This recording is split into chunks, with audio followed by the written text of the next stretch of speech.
Intelligence isn't the number one predictor of teams, it's actually psychological safety. And most organizations in corporate America do not have that. And ironically, one of our biggest corporations, Google, figured this out. I'm Dr. Anna Kalschmidt. I'm an industrial organizational psychologist, and I research the unwritten rules of work for people from working class backgrounds. I'm writing a book right now on the unwritten rules of work for neurodivergence and people from the working class. And in it, I use the example of Project Aristotle from Google. Google looked at across their over 100 teams on what is the number one thing, what makes good teams work. They could find no correlation between anything, intelligence, demographic, anything except for psychological safety. Psychological safety is the ability to disagree without punishment. That doesn't mean you're not held accountable if you come up with an idea and it fails, but you're not punished inherently for disagreeing. And one of the unwritten rules of work for my research is compliance, which is that you agree even if you don't, and you don't speak up, and you just are a yes man or woman or person. And that enforces systems of power in the organization and is often called professionalism, as a way to not say norms for a very narrowly defined group of people, which yes, are usually straight, white, wealthy men, because that's who was allowed to work for money when those norms were established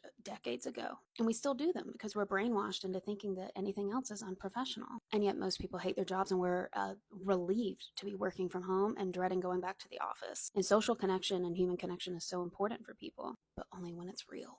So there are business benefits to having psychological safety and people speaking up and presenting new ideas, and there are absolutely losses to not having that. And I also give details of that in my book as well. I made a video earlier, a couple weeks ago, reading aloud an excerpt that I wrote on our co-president, and I wrote that in October. It did not age well.